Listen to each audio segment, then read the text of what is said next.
it's been an interesting year, or an interesting year and a half in the Sudan region. A lot of conflict on the ground, certainly beginning in mid-December in South Sudan and in Sudan proper, moving with some fits and starts towards an election that may be fair or completely bogus. The world's attention has been focused in other places, although it remains a tinderbox throughout the region and a very important proving ground. South Sudan is the world's most recent or newest country. America had a hand in that. It gained its independence and statehood in 2011, but it's not an American state in any way.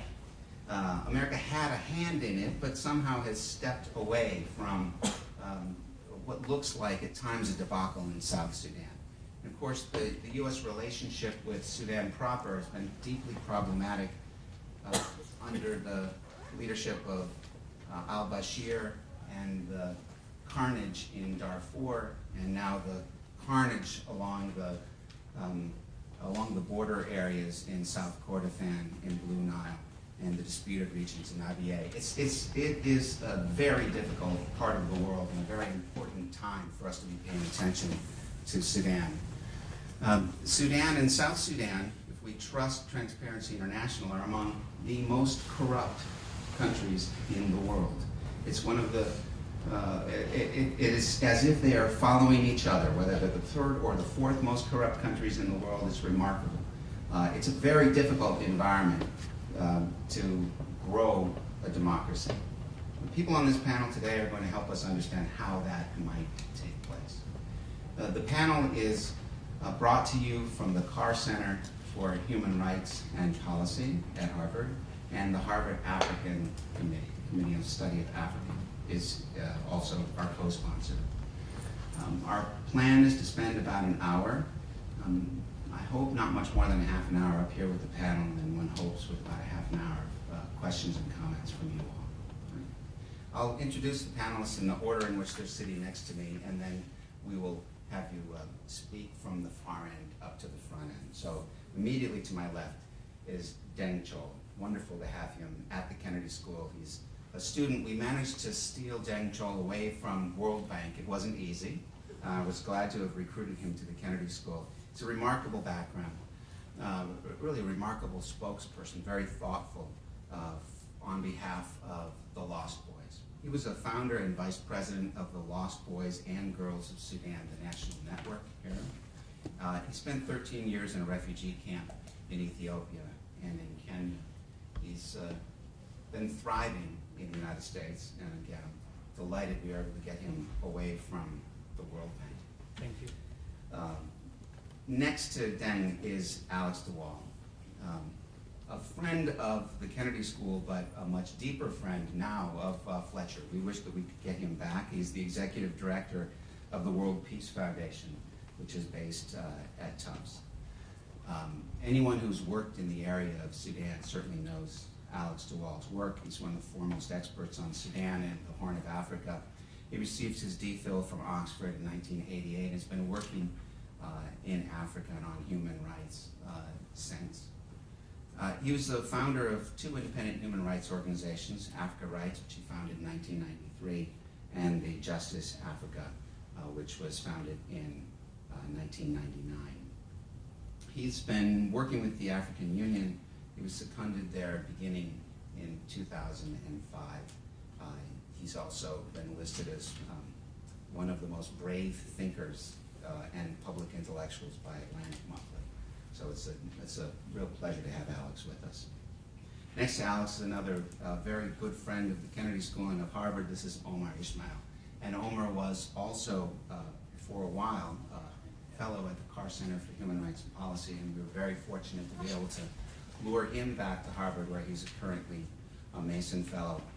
Omer was born in Darfur, the Darfur region of Sudan. He's been in the US, or left, I guess, about 25 years ago. He's certainly been working diligently for at least 20 years, both independently and within international organizations on relief efforts and on human rights. He fled Sudan in 1989, He helped to found the Sudan Democratic Forum, which is a think tank of Sudanese intellectuals. It's remarkable. If anyone could ever see what his Rolodex looks like, he spends a lot of time with people who are thinking deeply about the region. But I think most people know his work because he's a senior advisor at Enough, and Enough has done remarkable work in the region. Omer has a paper that came out 2 days ago. It's on the Enough website. It's a co-author, and it's really a remarkable commentary on the peace process currently. I encourage you to take a look at this. And finally, and a new friend of Harvard and of the Kennedy School, this is Dr. Mariam Al-Mahdi, a name that is legendary, carries a lot of weight and a lot of history in Sudan. But she doesn't want to be introduced as a living legend. She wants to be introduced in a way she feels very comfortable, which is a mother of 6. We looked at pictures of our children. She's also a developing country female politician. She's a social and human rights activist. Her background is as a pediatrician, so she's a doctor, but she also has a law degree. She is depending on how you measure it and what category you put her into, she's one of the leaders of the Umma party. Her father is, of course, the former prime minister. The Umma party is the party of liberation of Sudan.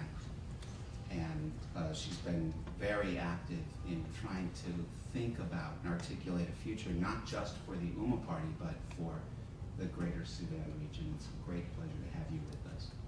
Because I'd like to begin with you, Dr. Mariam. We titled this panel, Two Sudans, Paths Forward. From your point of view, we're going to, I assume, speak mainly about Sudan proper, or North Sudan. Could you give us a sense for your vision, your imagination about the future of Sudan as we come towards the elections? Thank you very much, Professor King, and I'm very grateful for being here with all of you. I'm very honored to speak to you. I come from Sudan, I'm working there.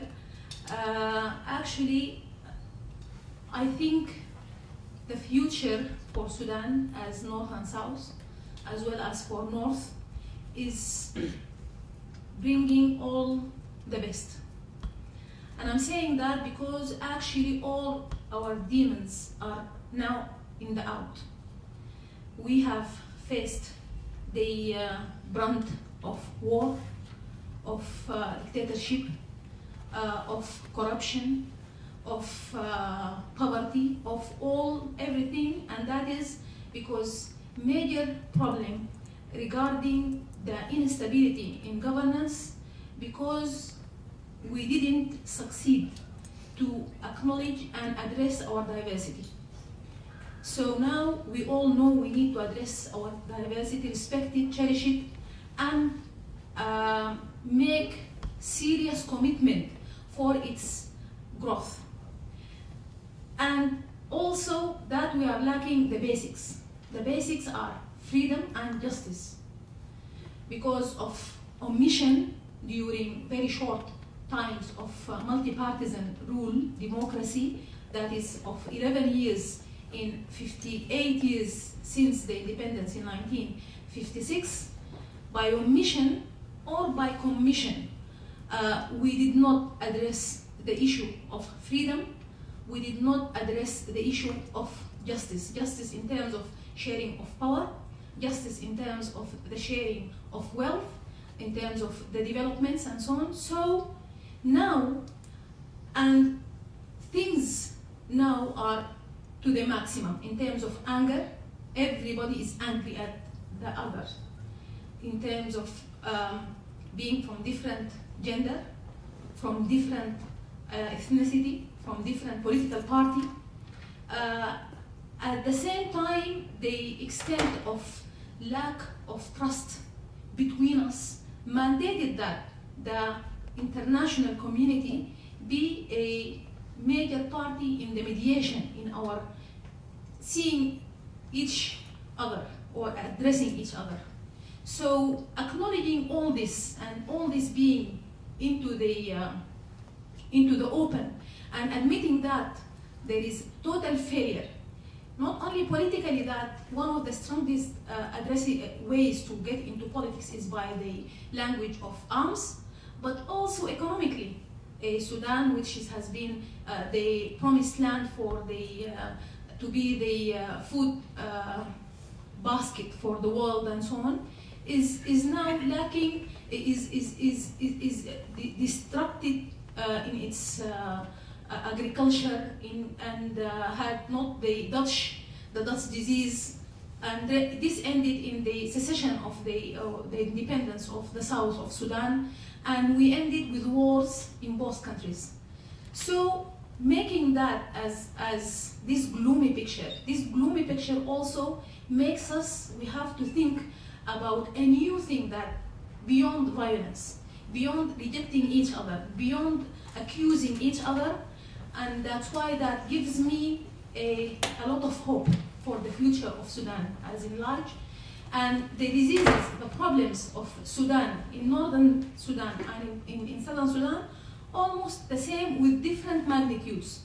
To the extent that now, I believe, yes, of course, elections are important, but no one is talking about the election of 2015.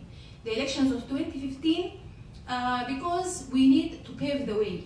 There is a serious need to have a change.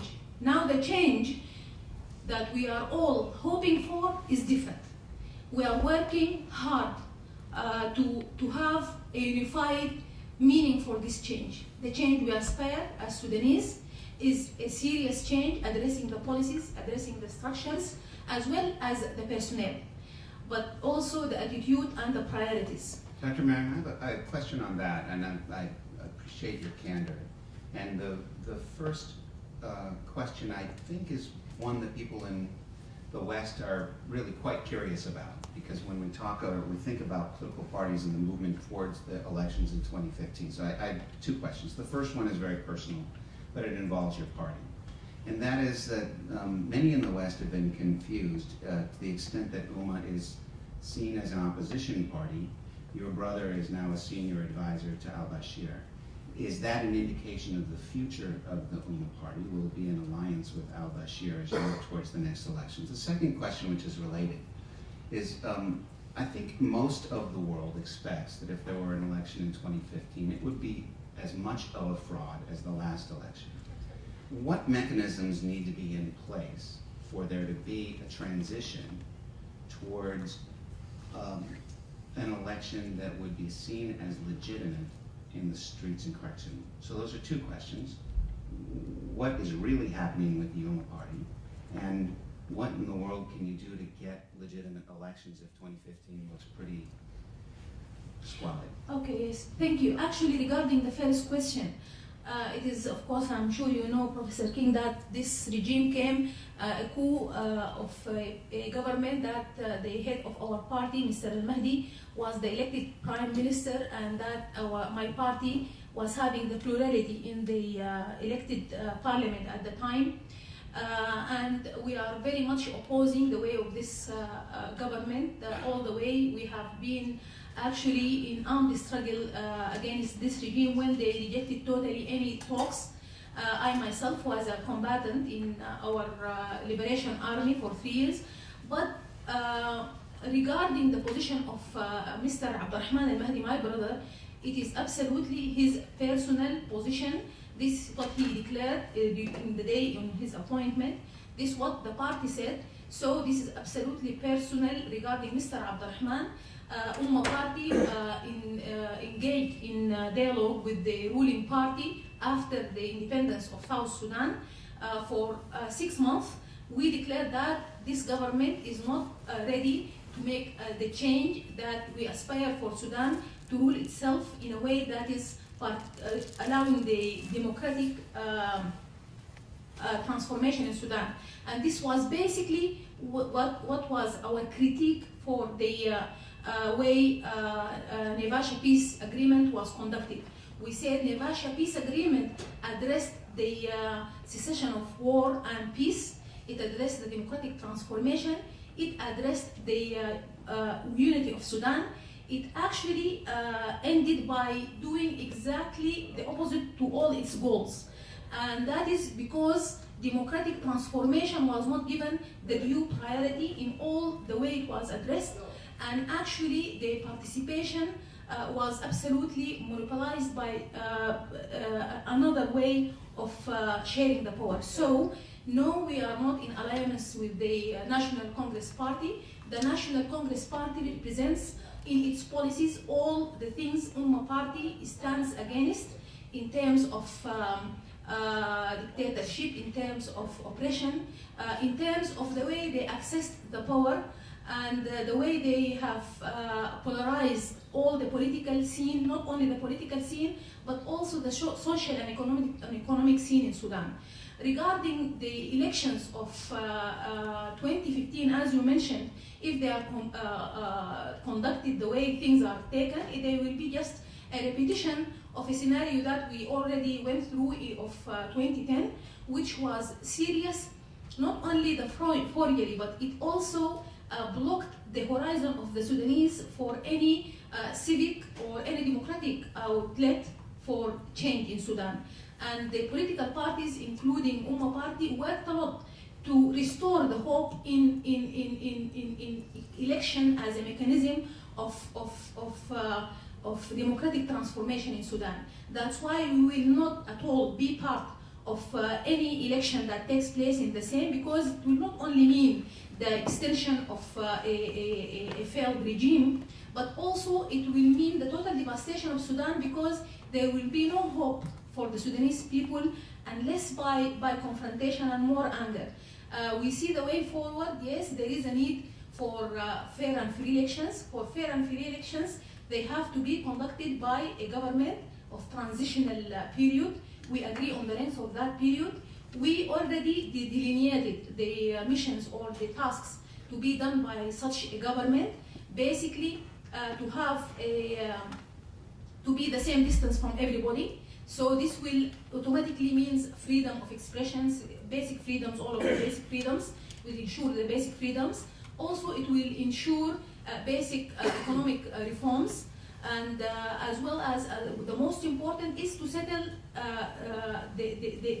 down the conflicts, to have peace, because the areas of conflict now are the areas of who are more aggrieved, who need the participation, who need to be part of drafting the constitution. I want to hop in, and you've answered a lot, and I appreciate that. And I know that there are going to be questions in the audience, and certainly probably a couple of questions already on the panel. It's very helpful for you to clarify. An area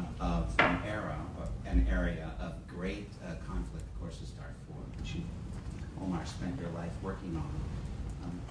What's the path forward? What's happening? Who's on the other end of that phone you're always? Many people. Thanks, Professor King, and thanks to the Carr-Ryan Center for Human Rights Policy and the committee. It's great to have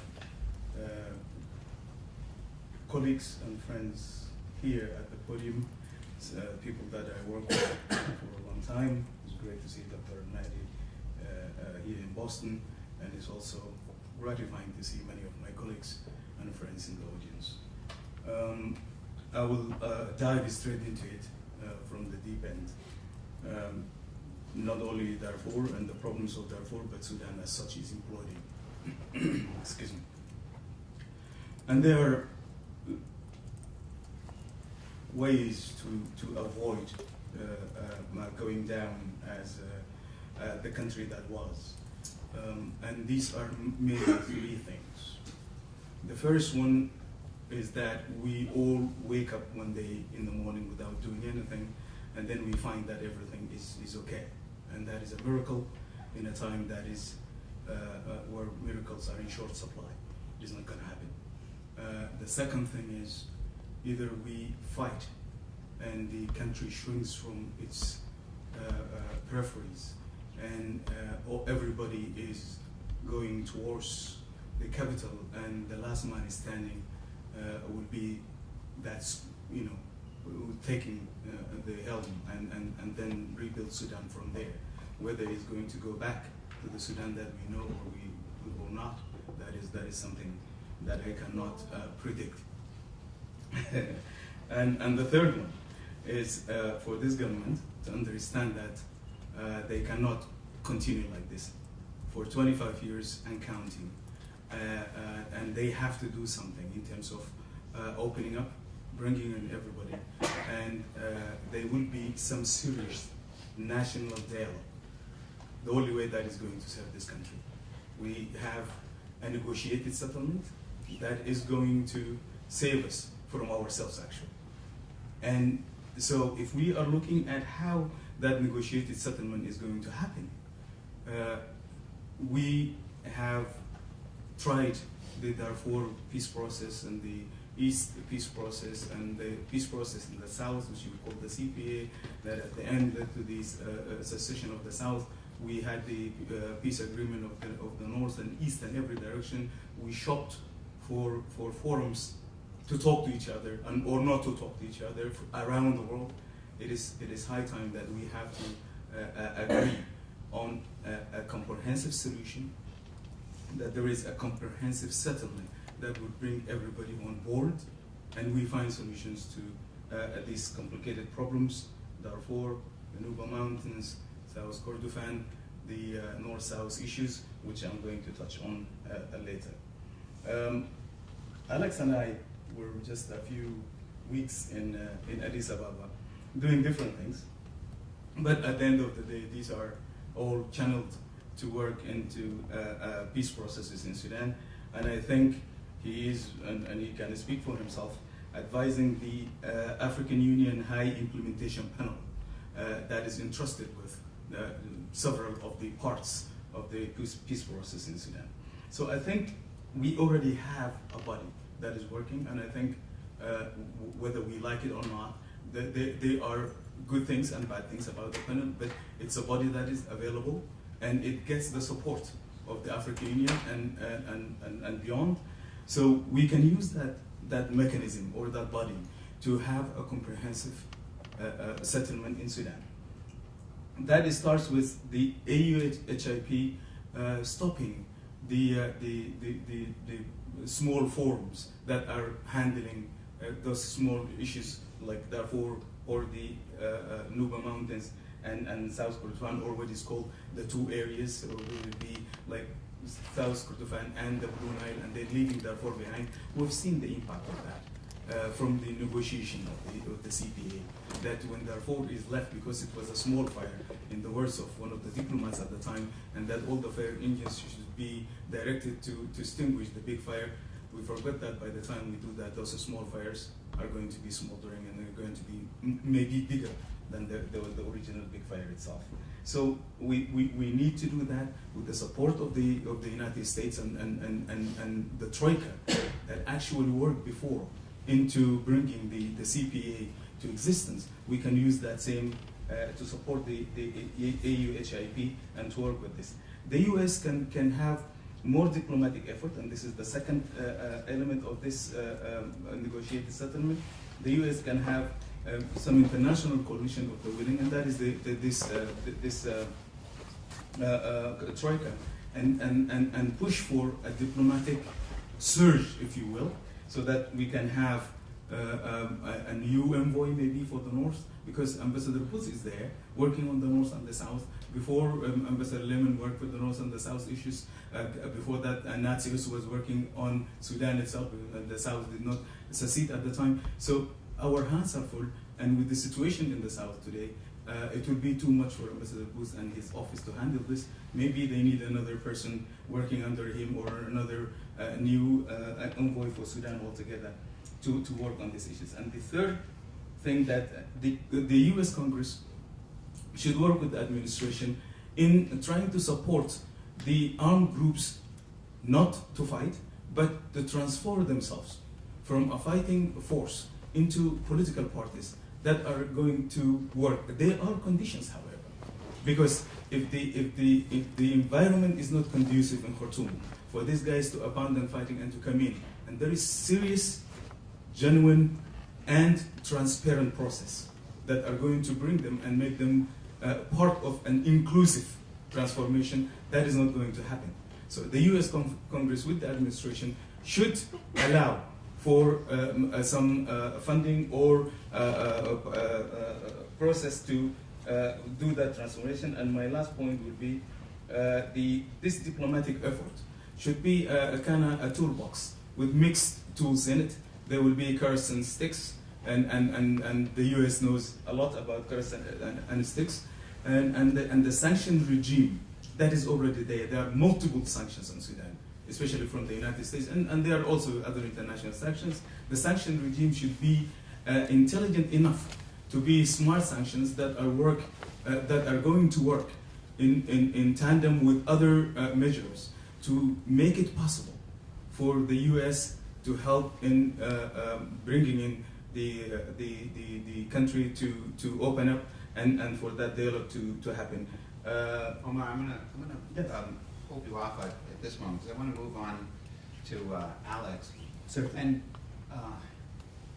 it's interesting hearing your comments, and the comments are they're aspirational in so many ways. Wouldn't it be wonderful if the folks in Khartoum would sort of wake up and understand that they are not the future?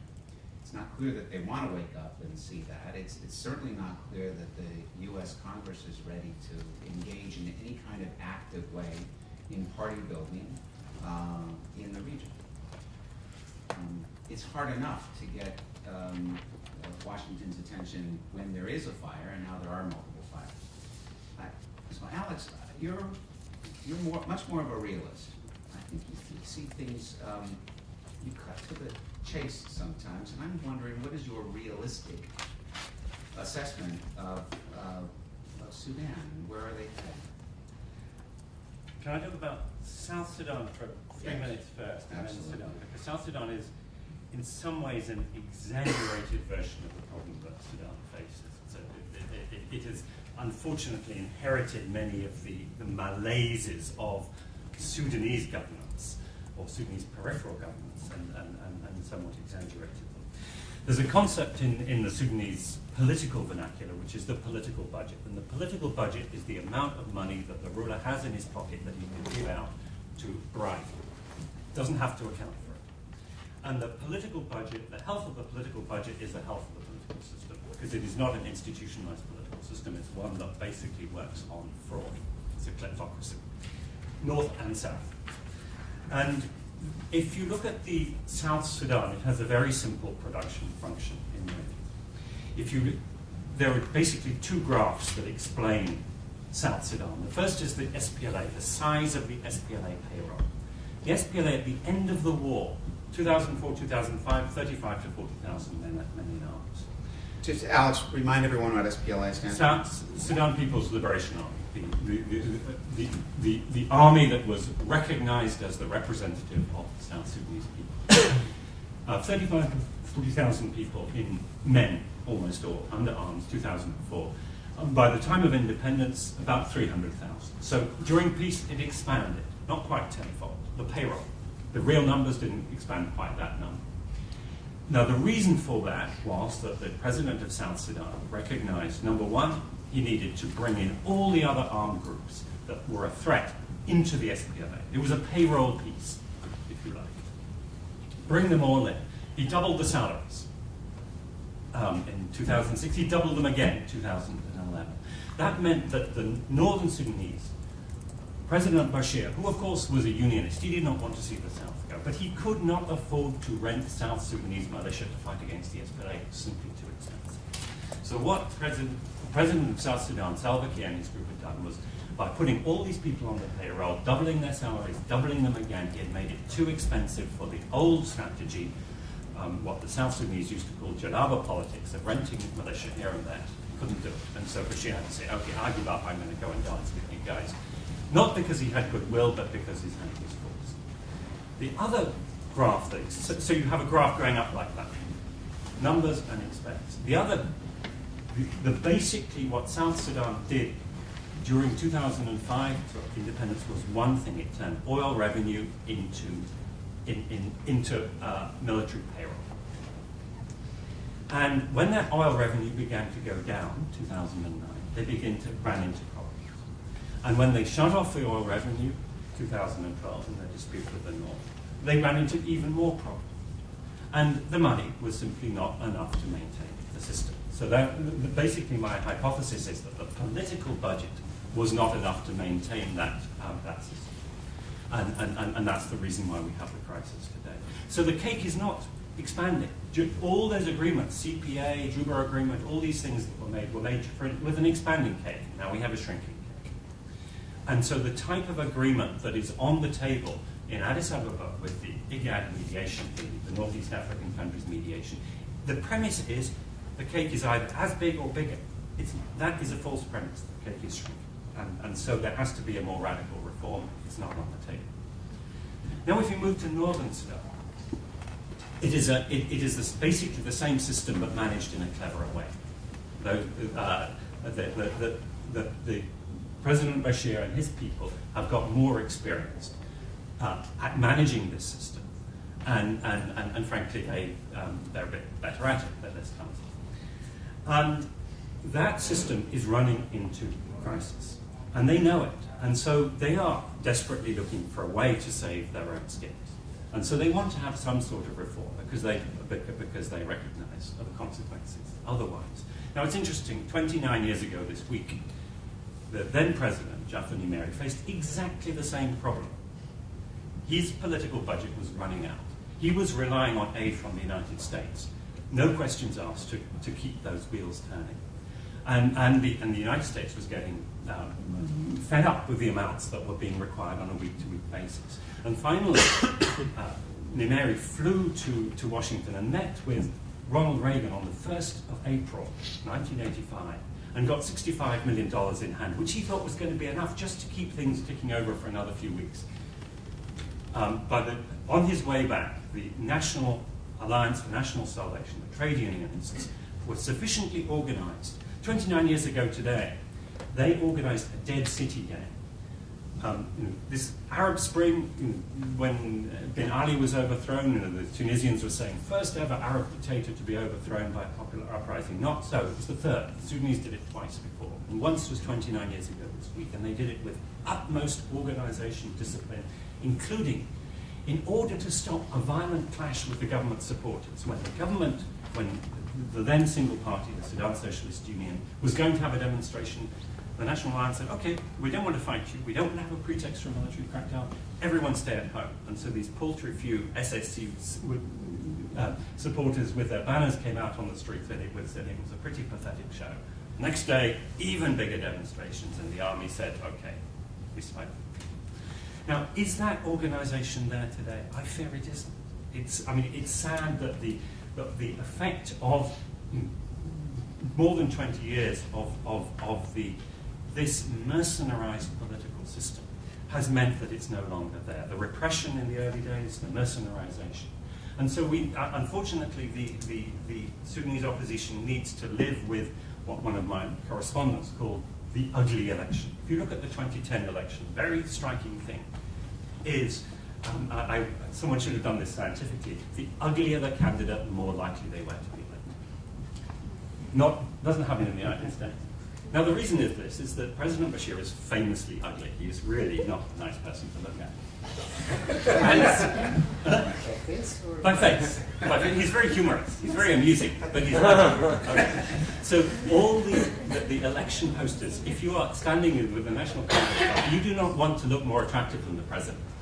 And your voters know that if you are as ugly as the president, you are likely to be sitting right next to him in the cabinet, so you're going to get more money. So it was a competition of ugliness. And unfortunately, this politics has not been reformed. And what I fear is that we don't yet see that organized, popular, uprising, popular will for changing this system. Everyone wants it changed, but the organization, I don't yet see. Thank you. Some frightening words, actually, and an image that Omer began with. I just want to underscore, because I think you swallowed the word a little bit, but the word was imploding. Imploding. And that is what it seems to be happening right now, certainly in the South, with the conflict that began in mid-December. At least 10,000 people have been killed. region-wide, we're looking at least 215,000 people who are displaced. In February of this year, it was the deadliest month since a month in 2011 in South Kordofan and the Blue Nile. The aerial bombardment again of refugees along the border. You were a refugee, Deng, for 13 years. A lost boy who, it hasn't been clear to me since I've met you that you know where home is. And I'm wondering, when do you become unlost? Is your future in the South? What will that future look like? And how do you analyze the events in Juba, which have become stylized, at least in how we understand it in the West, as a battle between a thoroughly corrupt president, almost certainly thoroughly corrupt and definitely corruptible vice president, along tribal lines between Dinka and Nuer, and now in a process of possible reconciliation?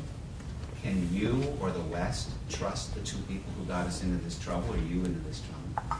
So I'd like you to speak to us both personally and as an analyst. What's your future and the future of those who have been lost for so long, hoping for a future in South Sudan? Thank you very much. And I would also like to extend my thanks to both two students, Col Gada, Umma, and Ahmed for helping with the Carr-Ryan Center to put this event together, and also to you, Dr. King. I'd like to begin by saying that I am no longer lost. I was, if you will, I was found on July 9, 2011.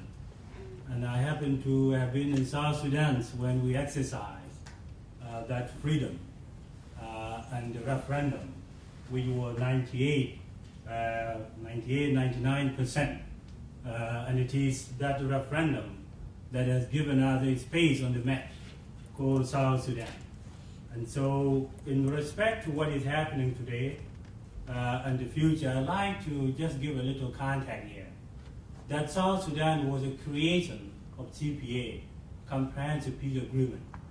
And Comprehensive Peace Agreement signed in 2005 between the Khartoum government and the Sudanese People Liberation Army /movement. And by the way, I just want to give a more accurate definition of that.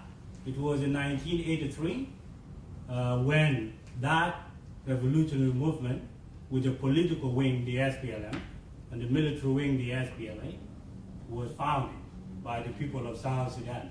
And it was founded with the goal to transform the entire country of Sudan, not to separate South Sudan from Sudan. That was the overall goal. And so we had an interim period between 2005 and 2011, during which time we functioned as two systems, one country. Here is South Sudan operating on a secular system, democracy, and here was the North on a theocratic system. And we have a joint government called the Government of National Unity that lasted until 2011, July 9, when South Sudan succeeded. That is a little context. I'd just like to quickly say that this panel is an interesting panel in the context of South Sudan and in the context of what is happening today in South Sudan with the violence. And that violence has actually raised some question you would actually call existential question of whether South Sudan can decide its fate or not. And when we hear Dr. Mariam, I would say that the North was cynical about the viability of South Sudan when we were splitting. And I like to assure her today that no, we will get there. This is not the time to say we were right. I think South Sudan, as a young nation, was born out of Sudan, and in some ways, still have fundamental issues with Sudan. We are also born in a very volatile regions of the Democratic Republic of Congo, the Central African Republic. You have seen the LRA in Uganda. You see the Somali, So that whole region and the Arab Spring kick in. This is where the little baby that Marcus was born in it.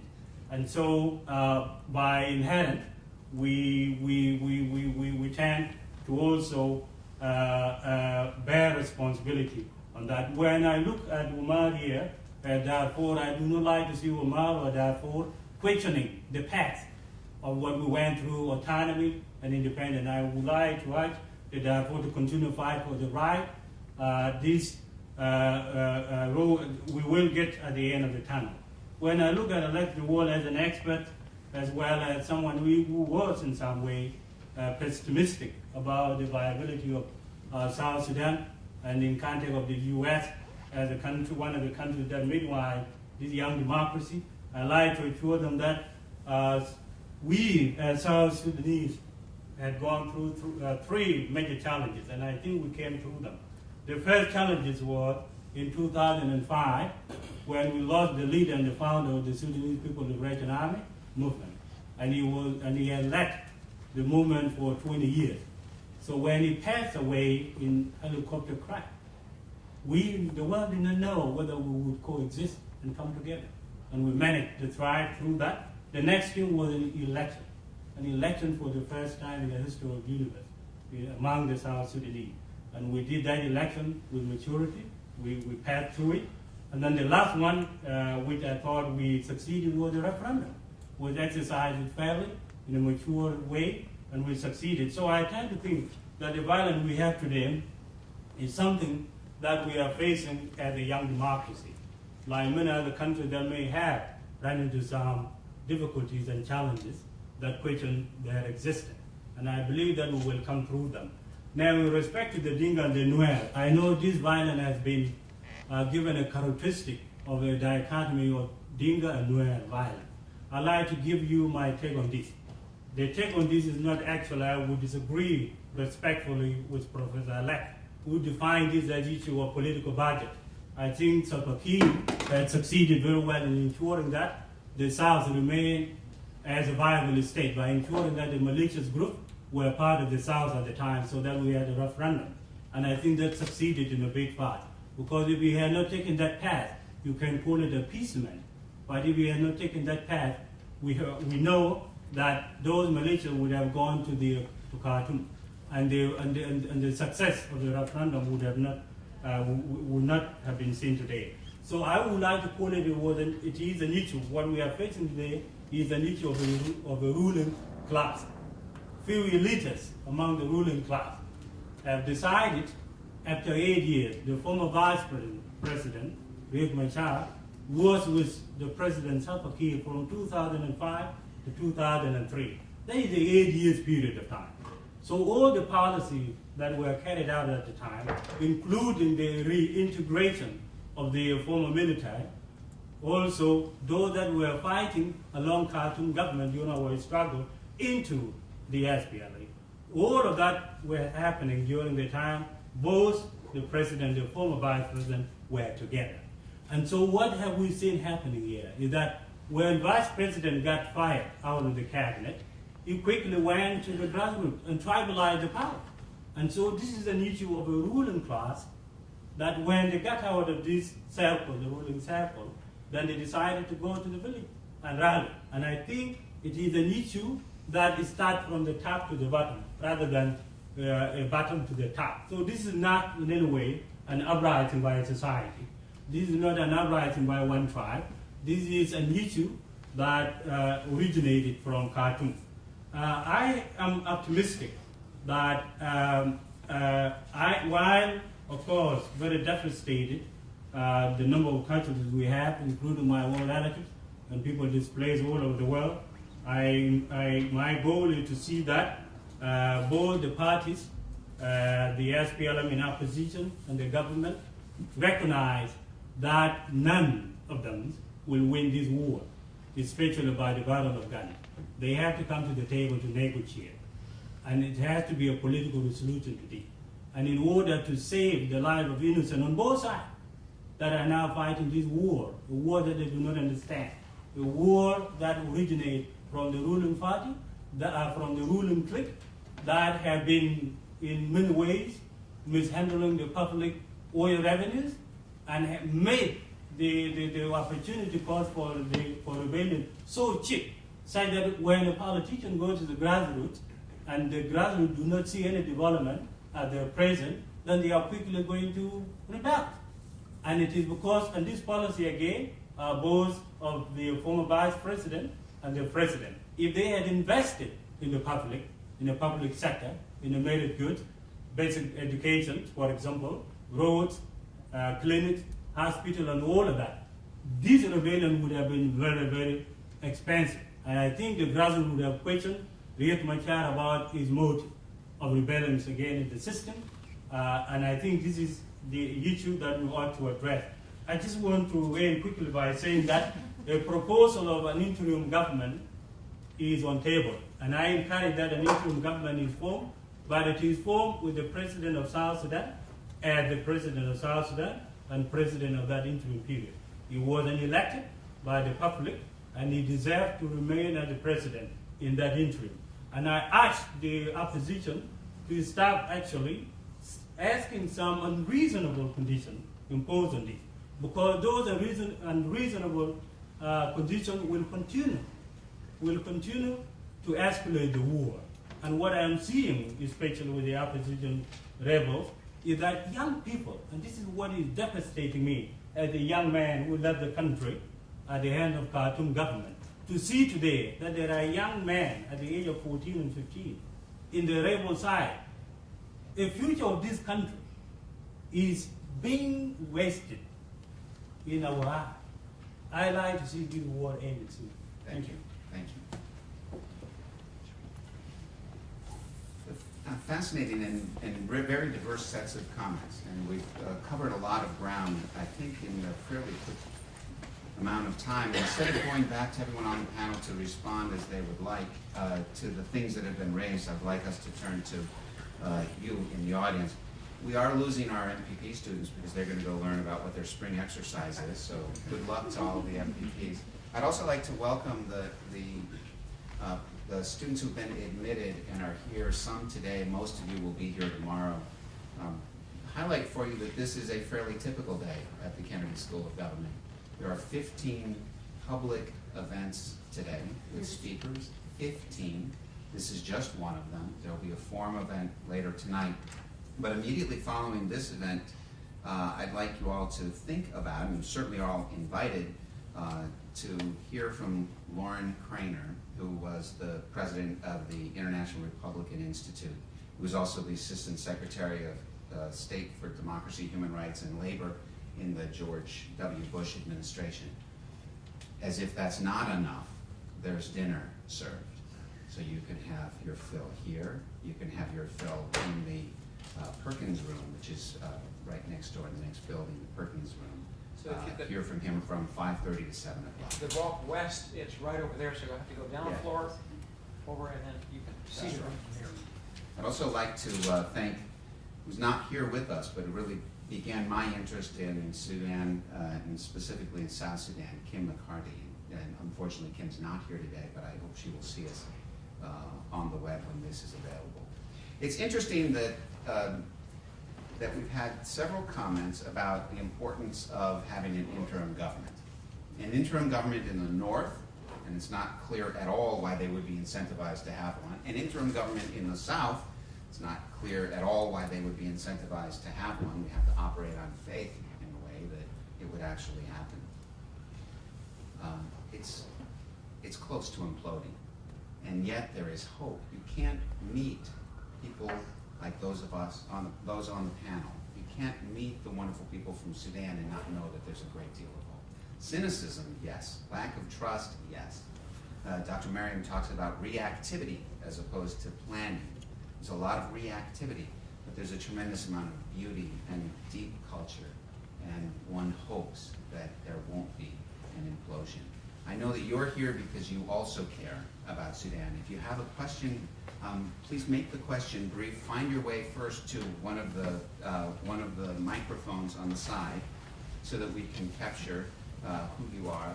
Please state your name, say where you're from, make the question brief, be sure that it ends in a question mark, and then we will do our best We will do our best to answer the question very briefly as well. We'll try and move through as many questions as we can.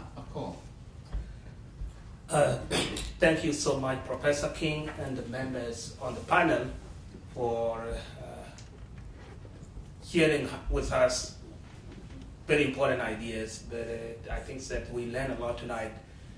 First, I have sort of three-part question. Number one, you know, my interaction with brothers and sisters from the Sudan proper, or North Sudan, or Republic of Sudan, there seem to be some, I always hear this idea of one day we will reunite.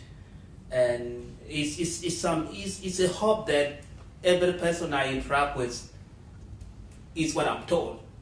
And I would be curious from all the members on the panel whether that is a realistic hope or is it a wishful thinking?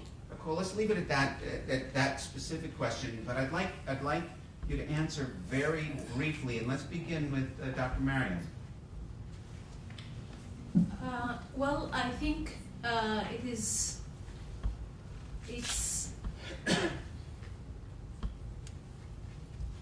how to put it? You put whether it's a realistic or wishful. I wanted to respond to it's a realistic, wishful thought. Because the preconditions for such a thing, the whole world is coming to unity and bigger entities. Now we know to what extent our coming together as Sudan and actually at the level of the region now we are thinking is very important for us in terms of resources, in terms of development, in terms of investment, in terms of infrastructure, and how much that is very much cost effective in terms of oil and agriculture and everything. This is very realistic, but looking at the status quo in both our countries in terms of politics and so on, it makes it wishful. So yes, it is realistic and it is beneficial for both of us. But unless there is radical change in our systems, it remains to be wishful. Well, it is possible.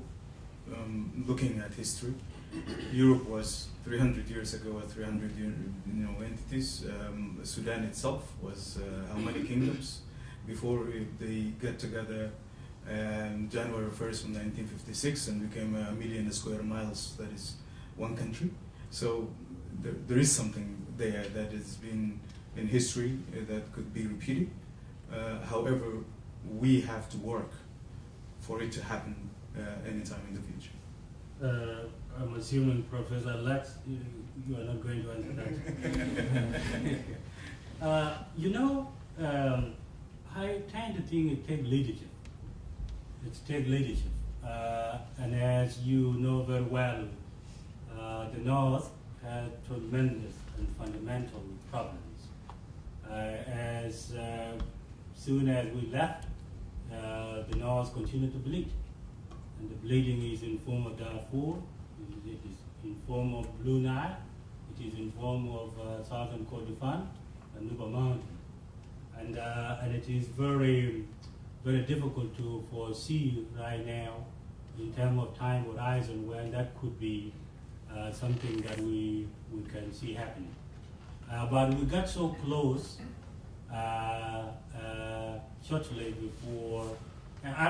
after the signing of the CPA, with Dr. John Garang's vision of changing the paradigm of Sudan and replacing with a new political dispensation and changing the system so that we have sort of a platform where all of us Sudanese would identify with. So that is not a system based on theocracy where a section of the society identified only. So we got that close. But then Dr. John passed, and then the other issue was to have a leadership in the north, Al-Bashir, and we have the leadership in the south, Salva Kiir. Now the issue is, where is the vision with respect to that? And given what is walking them down. But yes, I am an optimistic that in the first place, if we had agreed to coexist together, as Al-Mahdi has mentioned earlier, if we did not fail to coexist together, and by the way, Sadiq Al-Mahdi has been the prime minister and the president at a different time of Sudan, the longest time, I think, in history. If we had not failed to do that and be able to recognize that we are Sudanese and that place called Sudan belongs to all of us, I think in the future, if a generation like you, Chol and Gada, and the new generation after us as well, are enlightened, and there is a possibility that we will have the reunion of that.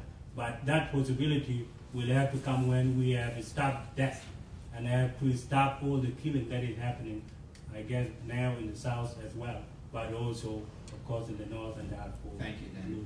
It's a very interesting answer you've given, and it's not one I expected you to give. I expected you I expected a different answer, although I am surprised when I ask people from South Sudan. I think it's two very simple questions. I could ask you, what does it mean to be South Sudanese? What is the identity?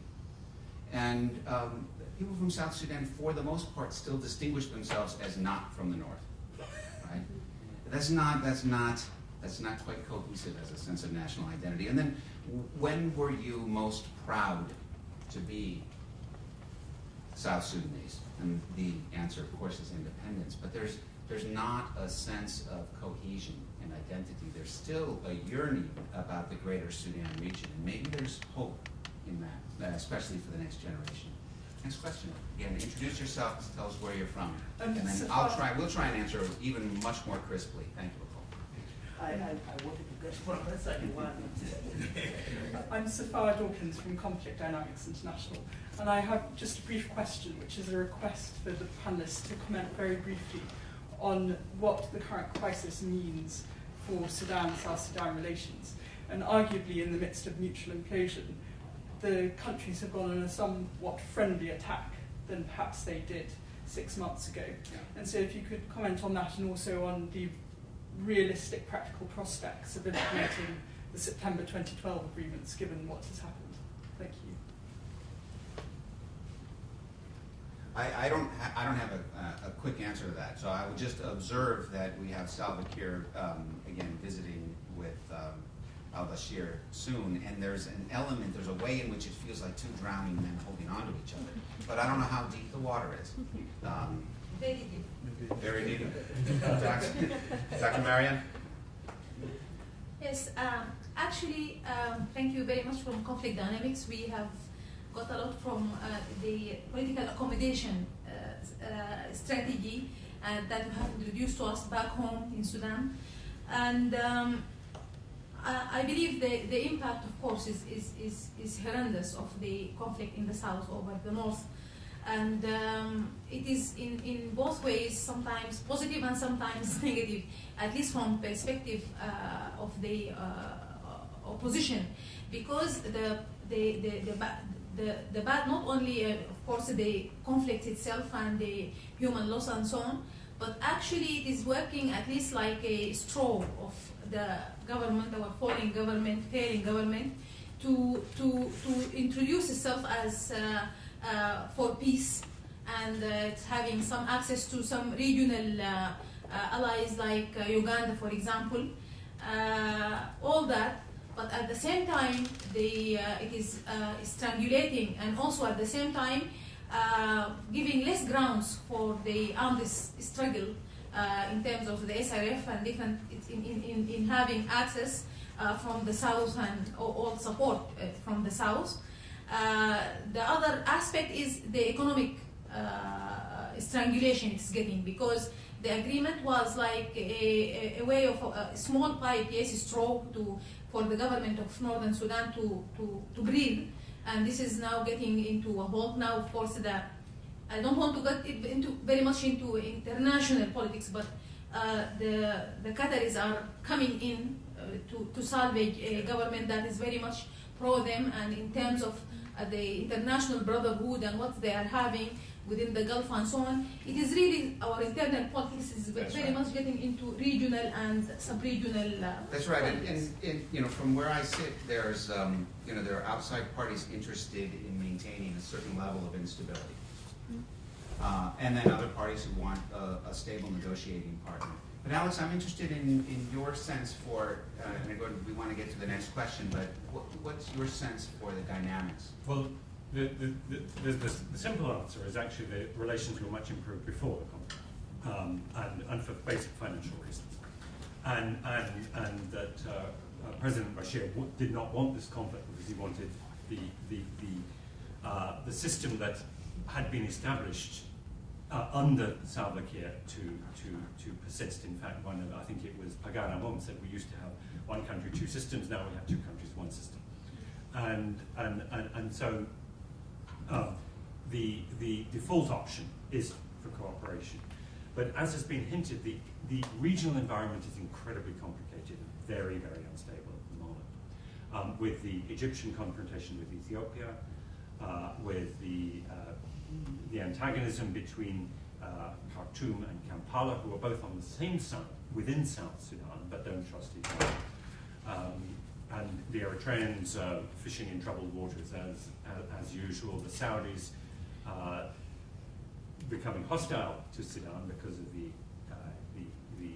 because of their role vis-a-vis Egypt, and then the Qataris coming in on the other side. So the whole thing is in a state of turbulence, and it will be very interesting to see where it comes out. It's actually quite dangerous too. Thank you. Next question. We're going to have time for two questions. I'm sorry for everyone else who's in line. So we have time for one question on one side and one question on the other. Hi, my name is Mani Gitter. I work for Democracy, Human Rights, and Labor at the State Department for Sudan and South Sudan. And in that capacity, Omar, I know you focused on this a little bit, but I'd like to ask what role specifically the United States government can be playing in these issues, and also what major limitations do we face in lending a helping hand? Sure, the United States has been engaged in Sudan, but I would like to see more engagement in the sense that the diplomatic effort had been kind of like stagnant in one place, having an envoy going in and coming out of Khartoum, or not being able to go, as proven by Ambassador Booth, not able to go to Khartoum. A diplomatic surge that is, adding a little more layer to the effort that is going today. Having somebody that is looking exclusively at the issues of the North, and somebody looking at the issues of the South, and then there would be liaison or some sort of consultations between the two.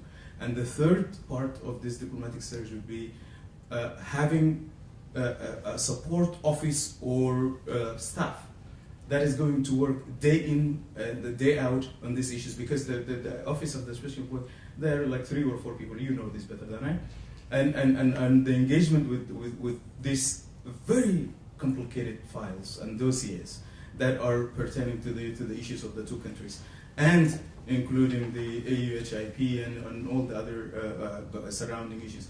It is overwhelming. So that diplomatic effort need to be buttressed and need to be elevated to a higher level that will make the engagement even more fruitful. The quick one, yes. I don't think diplomacy is going to solve this. I think oil is going to solve it. That's what I think brought CTA in the first place. So, and expansion of oil production in South Sudan needs US to collaborate with China. Oh, Thank you. it's actually possible. Final question. Thank you very much for your time. We had 4 very interesting views on the panel. And there's one common strand that I took away, was that both countries are fatigued from the situation where the path to political power is through carrying a gun, and we have a situation where traditional parties that have been around for decades have been the only way to effect elite bargaining between different parties so that we actually have a functioning governance system. And the country seems to be fatigued from that and breaking away, because whenever those bargains fail, as we've recently seen in South Sudan, the resort is to to armed conflict. So my question is, what role do the political forces within the country need to play to change the political culture, to actually care about the real constituents and really affect participatory democracy? And what role does the international community have to play and help that participatory democracy to actually flourish, as opposed to play off elite bargains between different forums, whether it be Addis Ababa or Doha? Thank you. I'd actually like to have only 2 people on the panel answer that question, and we will have to do it quickly because I'm conscious that of our time and that we have another event in the Perkins room very soon with Lauren Craner. And I'm wondering, Deng, if you could begin, tell us the path forward politically, and then Dr. Mariam, could you help us understand the path forward politically, and then we will close the panel. Deng. This is saying that South Sudan is able to address the current violence and bring it to an end, and where are we, or where are we going after that? And so my remarks are a little bit optimistic on what we need to do as a nation, and especially in addressing issues that got us to where we are today.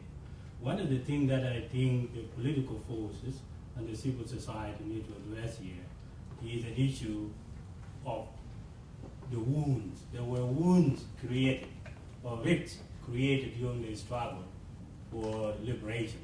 Those wounds, as soon as we got independence, were quickly brought aside in the name of independence, as if independence was the sole panacea to all of them. So people did not get time to make sure atrocities committed during those times actually were punished. And I think this time, this is not something we like to see happen again. The other thing that I feel is happening in respect to the army, I look at the opposite side of the army. Professor Lex look at it as a budgetary issue. I look at it as an issue of ethnic groups. So when those of ethnic groups. So when those militias were brought in, they were predominantly one tribe. They were Nuer, and then they were brought in with high ranks, and they were brought in either they were former military or they were with Khartoum. And so when they were brought in, mixed with the former SPLM fighters, they become a national army. And when that happened, there was no common chain of command. There was no common ethos to it. And so that character itself carried with it. And so, and the allegiance of this army was actually owed to politicians based on ethnic group. And it is no wonder that that tribe comprised more than 50% of the national army. After this, when this violence is done, I like to see that this is addressed in a way that is one national army, it has one ethos, it has a character, and it reflects not the Dinka and the Nuer, because there are 64 ethnic groups in South Sudan. And it is time for the largest tribe to give way to the other 62. I also like to see that there is a deeper and a wider national reconciliation. This is not something we did again. As soon as we had the independence and we rallied and we celebrated and what have you, we didn't do the work of reconciliation. And if we do that, it has to be inclusive in terms of ethnic group, civil society.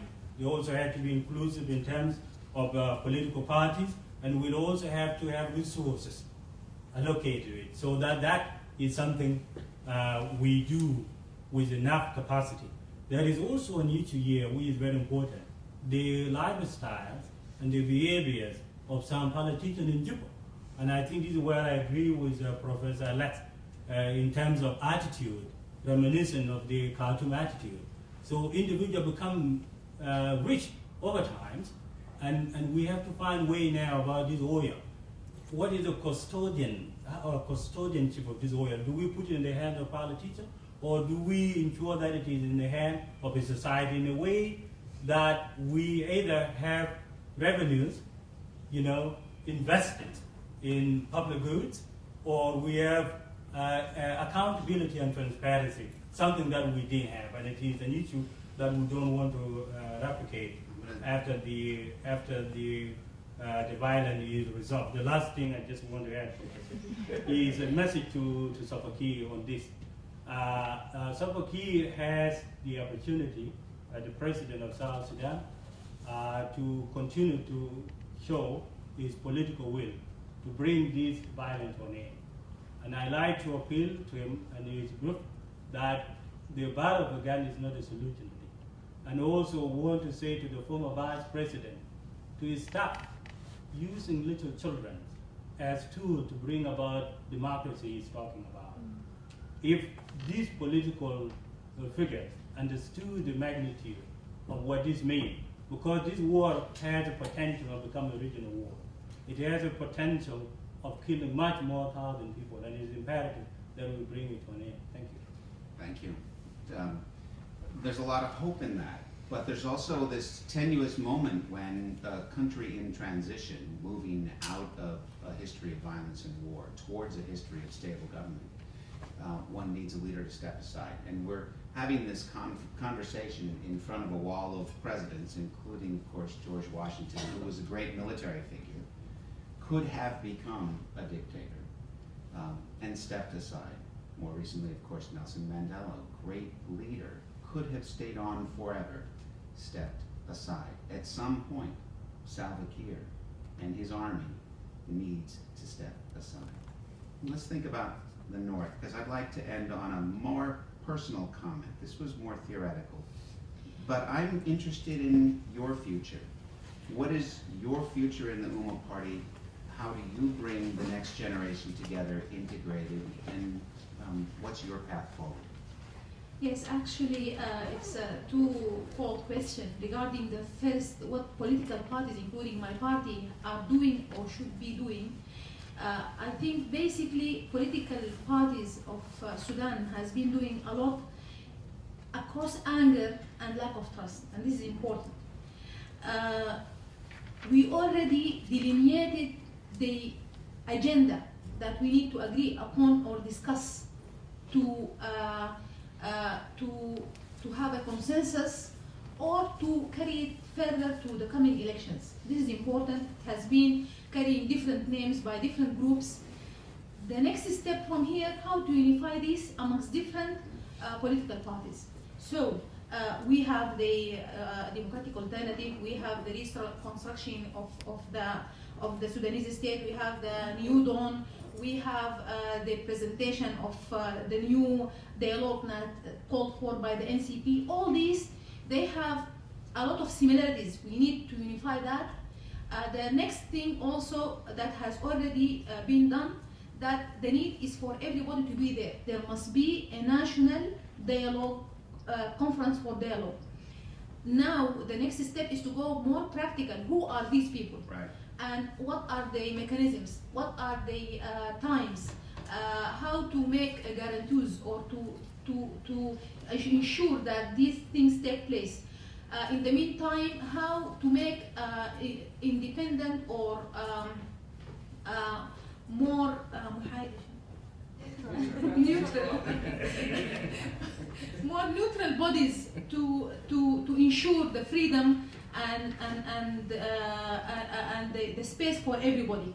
The other thing that is also very important, which people have been working on, is to reach out for each other. Yeah. This is really where the international community at this level can play a great role in making the venue, in providing the venue, in providing the experiences. Also, it is another very important issue to come together regarding the term of or the concept of transitional justice versus the need of serious justice while there is indictment by the ICC. We don't need to skip that or to turn a blind eye on that, because it will mean more injustice in Sudan, which we don't want to have it anymore. In that sense, this national conference needs to be solidified within a regional conference for security.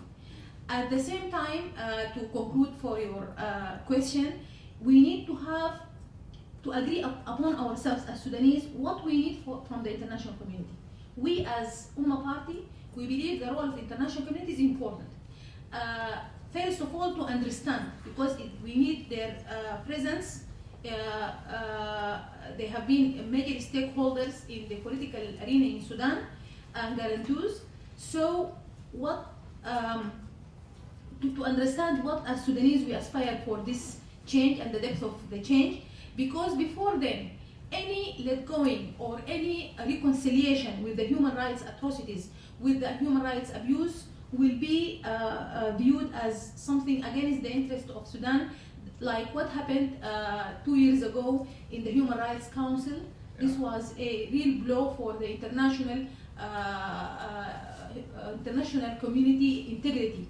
The other thing, Dr. Mariam, I want to. and I just want to conclude, Yeah. it's regarding the, of course, we very much aspire for support in terms of capacity building, in terms of the development in Sudan and investment, but all this should be linked directly with the magnitude of democratic transformation and peace in Sudan, not within the current status quo of the current regime. Thank you. Thank you. Thank you to everybody on the panel. And I want to conclude with one last comment about those of you who are here in the audience, and more importantly, those of you who can't be here and are watching on the internet. Change doesn't happen without people who are committed, people who become activated on behalf of a greater good. There's a tremendous amount of divisiveness that takes place in the region. That's the easy job. The easy job is to tear down. The harder job is to build up. The Kennedy School, the Carr Center for Human Rights, we're here to help when we can, but mainly it's going to be in your hands. And that means you need to be brave, and you need to be bold, and you need to understand what draws you together. What does it mean to be Sudanese? What does it mean to be from South Sudan? And then you can maybe work together. I'm so glad that we have so many of you here in this room. I'm so glad that we have you, Dr. Mariam Al-Mahdi. So glad that we have you, Omer. So glad that we have Deng, Chol. You're doing good work. Thank you for joining us, Alex. Thank you again to the Carr Center, and thank you for you as an audience. Keep up the good work.